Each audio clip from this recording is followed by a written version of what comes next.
Welcome to the Business Chaser, your quick pour of strategy, clarity, and momentum. We skip the small talk and get straight to the strategy here in these bite-sized episodes. We're here to help you grow smarter, market better, and chase what matters, all in 15 minutes or less. I'm your host, Lauren Najar. Tune in and let's chat.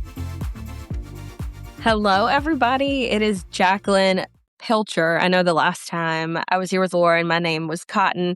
Well, it's officially still Cotton, but I'm getting divorced. And it actually ties into today's conversation that I want to have with all of you, which is talking about identity shifts. Okay.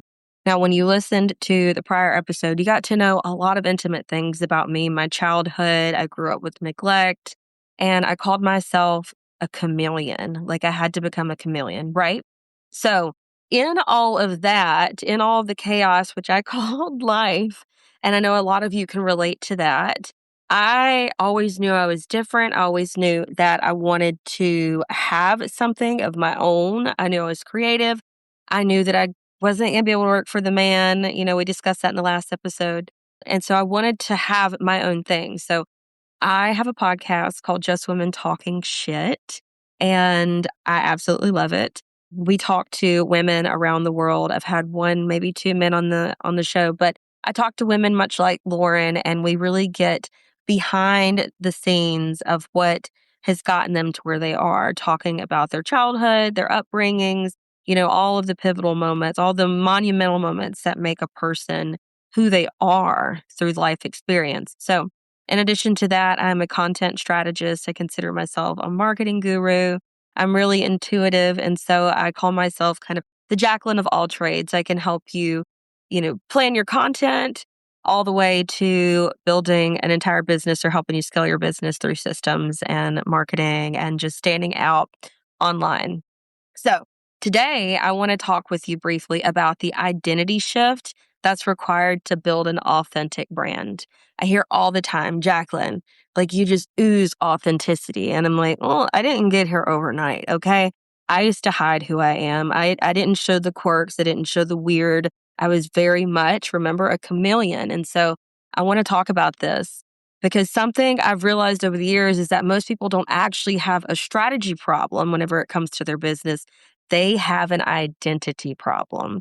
And you really do have to shift identity over and over and over again. You have to kind of die in a way and be reborn in order to get to the point that you want to get to, however big that vision might be.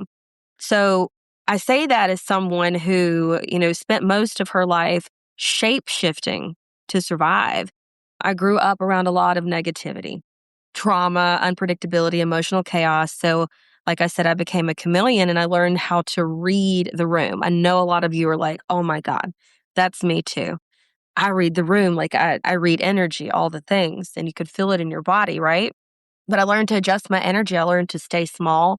I learned to stay agreeable, and I learned to not use my voice too much. That unfortunately followed me into adulthood, relationships, jobs, and even entrepreneurship. I mean, all of it. And what is wild is, like I said earlier, the last time I recorded with Lauren, my life looked completely different. I was married. I had a blended family of 7. Life looked really full and really good from the outside. But now, less than a year later, I'm separated. I'm going through divorce. I'm raising 2 kids in a 17-foot camper behind my mom's house while helping care for her and my stepdad, Pops, while he goes through cancer treatments. There's just a lot of health issues. So life looks completely different. And honestly, I think that's why this conversation about identity matters to me so much right now, because I had to ask myself, like, what parts of my life were actually aligned? And what parts was I maintaining because, well, they just, to be frank, look good on paper? That's a brutal question to sit with. And I want you to sit with that as well and ask yourself that and just reflect on it for a minute. Because I think that a lot of people are quietly living lives, relationships, and building businesses, even, your online identity, that don't fully feel like you or feel like them anymore. And what happens is, based on neuroscience and just how your nervous system works, eventually your body, your mental health, and your nervous system start screaming for change. So when I talk about authenticity, I'm not talking about aesthetics and I'm not talking about branding tricks, okay? I'm talking about the willingness to completely rebuild your life around truth instead of around performance. Let that one sink in for just a second. I've worked so many jobs. I've always had side hustles. I've pivoted a million freaking times. And for years, I thought that I hadn't found the thing or my thing. But looking back now, I realize I was struggling to fully trust myself. Because when you grow up adapting to survive, you become really disconnected from your actual voice, from your real opinions, your intuition, and even your identity. So then what happens is you get online trying to build a business, and suddenly people are telling you things like, be visible, be consistent, show up authentically, right? We've all heard this. But your nervous system is most likely like, absolutely freaking not. No, not doing that. And one thing that Lauren said to me in the previous episode was that my authenticity stands out. And honestly, I think that's why my content works. I don't have a lot of followers, but I have at all times at least 30,000 plus eyes on my profile. I have like 1,700 followers. Okay. But I keep people coming back because I do show up authentically. And it's because I talk about things like mental health, being broke in business. Like, we don't all have great months.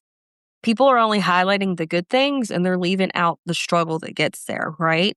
So talking about being broke in business, that's something a lot of people aren't willing to talk about. Rebuilding my life. I'm 37. This is my second divorce. People are probably like, this bitch is crazy. When's she going to get it together? She's just not meant for love. But I'm putting it out there. Being neurodivergent, talking about divorce, motherhood, all the messy stuff people are afraid to admit. And I think that, to be honest, people are exhausted from polished perfection. People don't connect to perfect anymore. They connect to human. And that is so ironic with the age that we're going through with AI. The reason people trust certain creators, coaches, artists, brands is because they feel like they know them. They have this parasocial relationship. That emotional connection is what creates trust. And when you create that trust, you collapse the timeline whenever it comes to them wanting to buy from you, ask you a question, attend a workshop, whatever it might be. Trust is what creates sales. I know Lauren speaks on that all of the time. I'm pretty sure she's blue in the face at this point because she talks about it so much, but it's true. So I've really started saying lately that I help people get paid to exist. And what I mean by that is that you shouldn't have to abandon yourself to build a successful business. You shouldn't have to become a robot or a carbon copy. I see that a lot here down south. Not throwing shade on you, Mississippi, but kind of throwing shade. We pretend that we have to keep it together 24/7, right? And I think that the future of marketing is human connection. I think that people are craving businesses and brands that feel real, that feel safe, that feel honest, that feel emotionally intelligent, especially right now. So, if I could leave listeners with a few actionable things, the first would be one, stop building your business from survival mode. And I know Lauren's on the other side of the screen going, bitch, I told you that so long ago. Like, we came to this realization when I was in Dallas that I'd been doing that for so long, building a business from survival mode. So ask yourself, does my content actually sound like me? That's a big thing. Or does it sound like what I think people want me to be? And that goes with your B-roll. That goes with your pictures, all the things. There's nothing holding you back from showing up imperfect, from showing your little, I showcase my mom muffin a lot. We've named her Cheryl. I also have a character named Cheryl, but Cheryl is just the name that comes to mind. You've got to be real. You got to quit trying to be perfect. So ask yourself, does it sound like me or am I like performing? Performing is good at times, right? But you don't want to perform on a daily basis and that be your assumed identity. That's not authentic. So a lot of people are building these brands around performance instead of actual personality, like who you are, what you're made of, what your beliefs are, characteristics, like things that make you cool as shit. The weird. I love to showcase the weird. And the second thing is learn what makes you magnetic instead of always trying to be marketable. Your weirdness is usually the strategy. Okay. The things that make you feel like you're too much or you're awkward or you're different, those are usually 9 times out of 10 the things that people connect to the most. People remember personality, they do not remember perfection. Okay. And the third thing is practice being seen before feeling ready. What I mean by that is I think people actually wait until they're fully healed, fully confident, fully polished before they show up. But confidence actually comes from visibility. Like I say this to my clients all the time. Honey, you didn't come out of the womb. The doctor did not smack your ass and you're like, oh shit, I'm confident. No, it's a learned thing. It's something that you learn over time. It is a muscle that you build. So you build self-trust by showing up scared. The fourth thing is build a business that your nervous system can actually sustain. I've experienced this so many times building too fast and it all comes down, which is why we want to burn it down and we want to just, start over so many times. This is huge for me personally. I'm a single mom. I live in a camper. I travel for work. I help care for family members. I have a daughter that I homeschool. I have one that goes to school 45 minutes from where we live. I have chronic illness. I have mental health issues. I'm balancing real life like every single freaking day. And my business has to work with my actual life.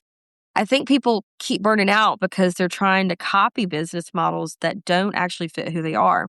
So sometimes the identity shift requires grieving the life you thought you wanted, and that's hard. But staying in something that like no longer feels aligned, that's also hard. And the last thing I want to leave you with is let people watch you evolve.